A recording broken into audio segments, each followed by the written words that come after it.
Not all marriages have a happy ending. There are couples who love each other, get married, and live happily ever after.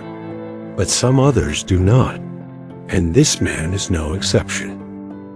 His name is Eric, an office worker. He is about to end his marriage with his wife after many years of living together because they are not compatible and always disagree. Eric had been sleeping in a hotel room for 62 nights. Not on a business trip, not for a vacation, but because he couldn't bear to fall asleep in his own bed anymore, not with someone who had long since stopped being his partner.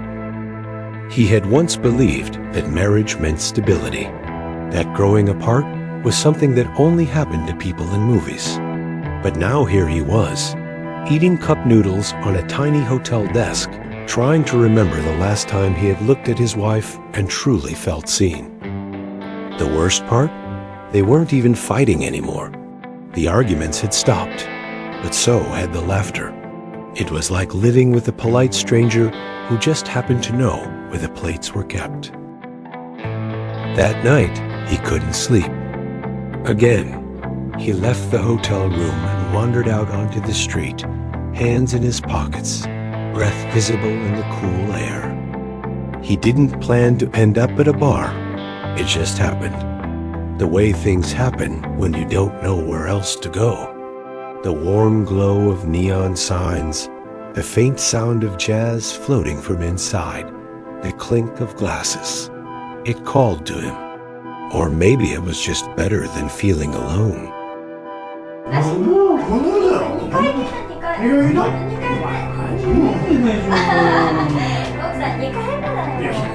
And that's when he saw her. Hikari. She wasn't like the women in magazines. She had a quiet elegance about her, tired eyes that still managed to smile. The kind of woman who looked like she had lived through storms and was still standing, still pouring drinks for strangers. She moved behind the bar with the ease of someone who belonged to the space. Her hands were graceful, pouring whiskey and ice, wiping the counter, nodding to customers like they were longtime friends. She wasn't trying to impress anyone. That's what made her unforgettable. Eric sat down, not expecting much. Maybe a drink to help him forget. Maybe a little silence that didn't feel so suffocating. But Hikari walked up to him and said something that caught him off guard.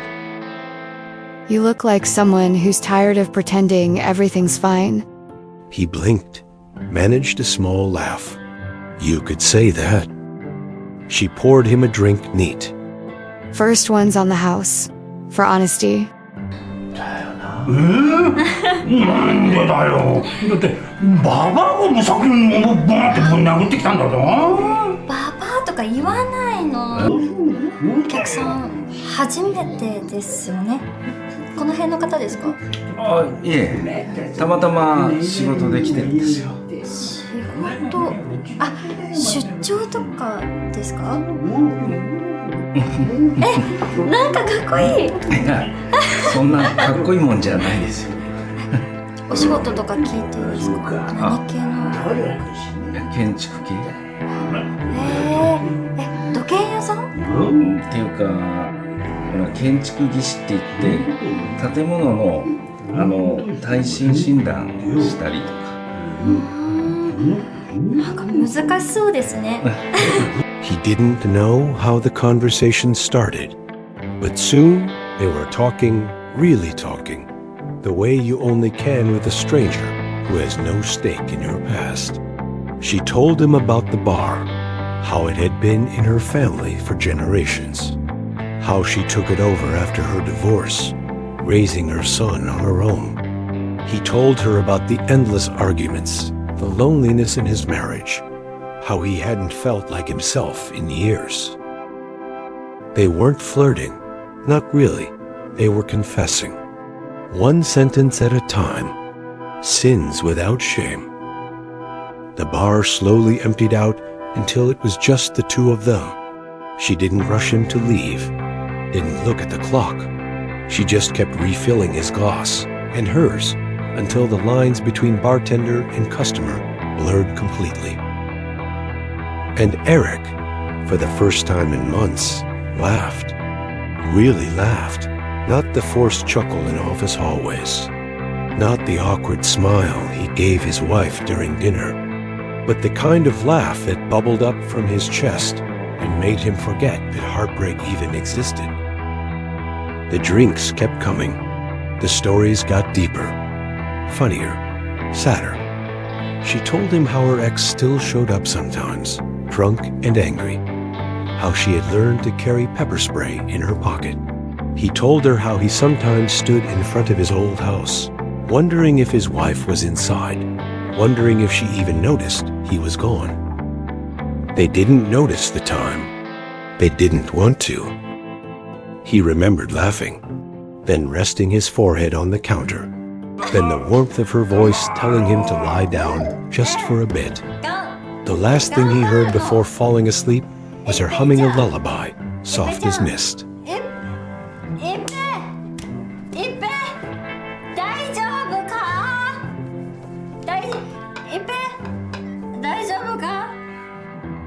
When he opened his eyes again, it wasn't to the sound of traffic outside a hotel window. It was morning, and he was in a room he didn't recognize. And Hikari was right there next to him. Eric didn't move. For a moment, he just lay there, staring at the ceiling, trying to piece together how his night had ended in this unfamiliar room. Warm sunlight bleeding through soft curtains, the faint scent of coffee in the air, and the steady sound of someone breathing beside him. He turned his head slowly. Hikari. What the hell happened? Before panic could fully set in, Hikari stirred.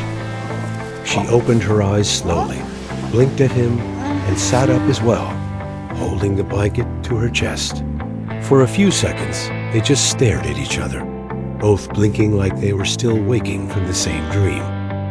Then she smiled. Not seductively, not nervously, just kindly. There was silence, not awkward, but heavy, uncertain. And she invited him to have breakfast before leaving. He nodded again, grateful, not because of the food, but because she wasn't making it a big deal. Because she wasn't turning the silence into judgment or shame. She just stood, pulled on a loose sweater, and padded toward the tiny kitchen attached to the room. Eric staring down at his shoes. A part of him wanted to leave. Run from the embarrassment, the unknown, the strange vulnerability of waking up beside someone he barely knew. But the other part, the louder part, didn't want to go anywhere.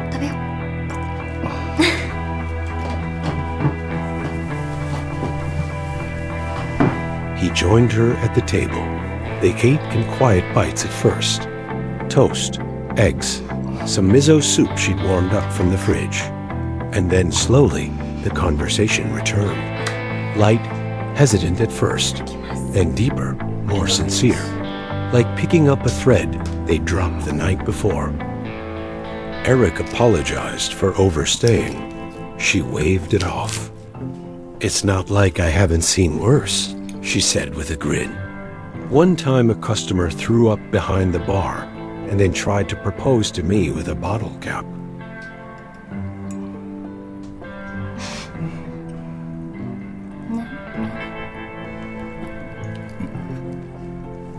Yeah. 別に美味しい。美味しい？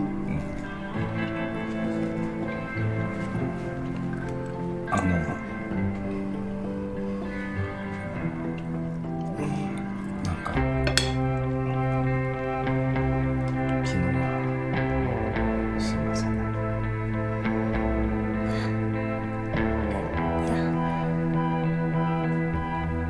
こっちこそ飲みすぎちゃって。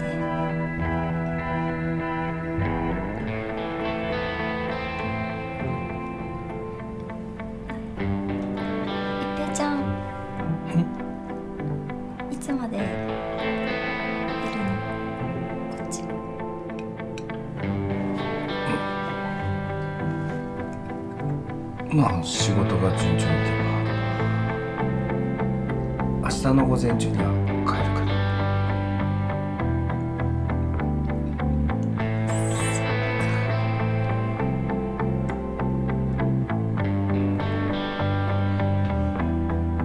今日お店来るの？行くよ。 They laughed. He offered to help clean the dishes. She let him. Something about the simplicity of washing plates side by side made the tension dissolve. No big questions. No pressure. That night, Eric returned to the bar. Not because he needed a drink, but because he needed her. Hikari wasn't like anyone he'd ever known. She didn't pretend. She didn't perform. She just was. And being near her made him feel like he could be himself. Not the version of Eric that had to be careful, quiet, agreeable, ... but the real one. The one who was tired, lost, and desperately searching for something honest. He stayed until closing again. This time, he didn't drink as much. He watched her work. He listened to the way she laughed with customers, the way she gently handled the drunk man who cried about his dead cat, the way she smiled at people, even when they didn't smile back. When the bar emptied, and it was just the two of them again, he stood behind the counter and looked at her, really looked at her. And before he could talk himself out of it, he reached for her hand.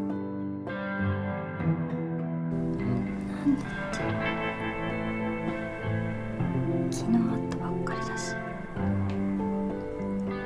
それに She froze. Her eyes darted to their hands, then back up to him. He saw it then, a flicker of fear. Not rejection, just hesitation. A scar not yet healed. And that's when the front door slammed open. Her face changed instantly. Her body tensed. どうぞ奥行って。なんで？いいから前の旦那。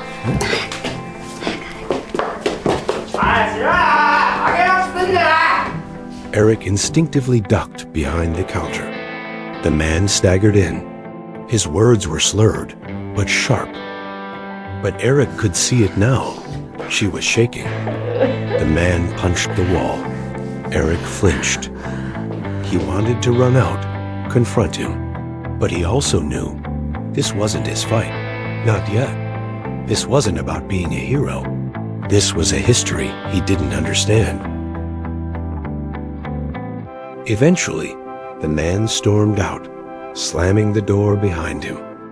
And then, silence. Eric stood up. Hikari was sitting on a stool, head in her hands. He didn't say anything, just walked over and sat beside her. She didn't look up, but she whispered, "Sorry you had to see that." He gently touched her shoulder. "Don't apologize. You didn't do anything wrong." Her voice cracked. He used to be kind. Before the drinking, before the bitterness. Eric nodded slowly. "I know what it's like to live with someone who changes."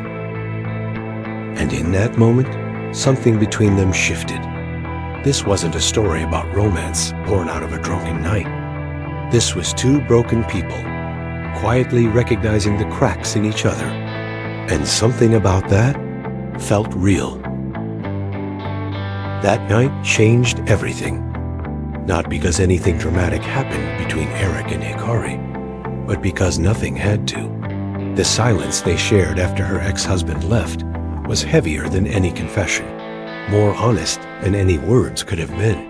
Eric didn't try to fix anything. He just sat beside her, present, calm, a kind of stillness Hikari hadn't felt in a long time. And sometimes, that's all we really want. The next few days passed with a quiet rhythm. Eric returned to the bar each evening after work. He didn't always stay late, and they didn't always talk deeply. Sometimes he just sat, sipping one drink slowly, watching her move with that same graceful exhaustion. He began to notice the small things. The way she always made sure the elderly man at table 3 had hot tea with extra lemon. The way she rearranged the chairs every night before locking up, even if no one had moved them. The way she glanced at the door every time it opened, like she never stopped expecting something to go wrong. She never said it, but Eric knew she was still afraid. So he never pushed. He didn't bring up what happened. He didn't ask for answers. Instead, he made himself useful, helped her carry boxes from the back, changed a flickering light bulb, cleaned glasses while she counted the register. Every little act was quiet, gentle, patient. One night, after they'd closed up, he offered to walk her home. She hesitated, then nodded. Her apartment was a modest second-floor unit above an old bookstore. Eric didn't go inside.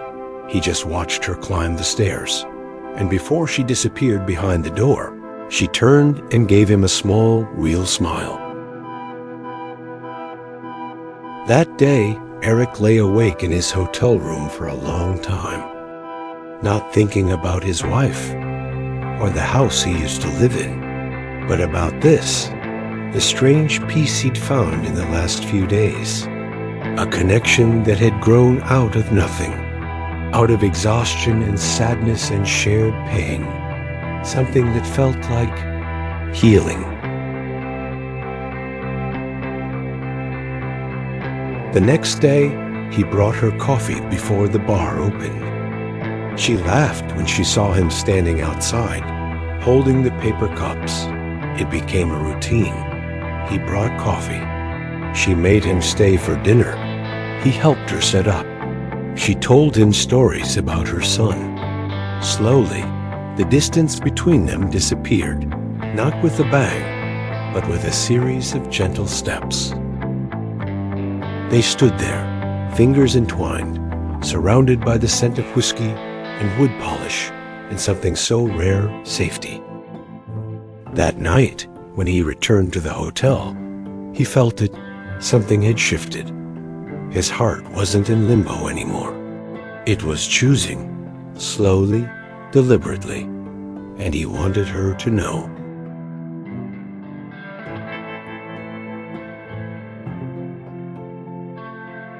A few days later, she visited him at the hotel. It wasn't a dramatic scene. She didn't throw herself into his arms or whisper anything romantic. She just knocked on the door, holding 2 grocery bags. She asked about his job. He showed her a drawing he'd made as a teenager, something silly, hidden in his old wallet. She looked around the small, impersonal room, the plain walls, the stiff sheets, the lonely chair in the corner. She stepped closer. He searched her face. She took a deep breath. Maybe we could start somewhere new, together. It wasn't a grand declaration. It wasn't about passion or fantasy. It was about 2 people who had seen the worst of love and were still brave enough to believe in it again. Eric reached for her hand, held it tight. He didn't need to think about it. They didn't rush. They chose. They had been seen, acknowledged, and left behind in that bar, that hotel room, that broken marriage. Love didn't save them. They saved themselves by refusing to give up on the idea that they deserved something better. And that's the real lesson. Not all love stories start with fireworks or end in perfection. Some begin at rock bottom. Some begin after years of loneliness. Some begin with a quiet conversation over too many drinks and grow into a home built by 2 people who finally feel seen. Eric and Hikari didn't find a fairy tale. They found each other. And sometimes that's the happiest ending there is.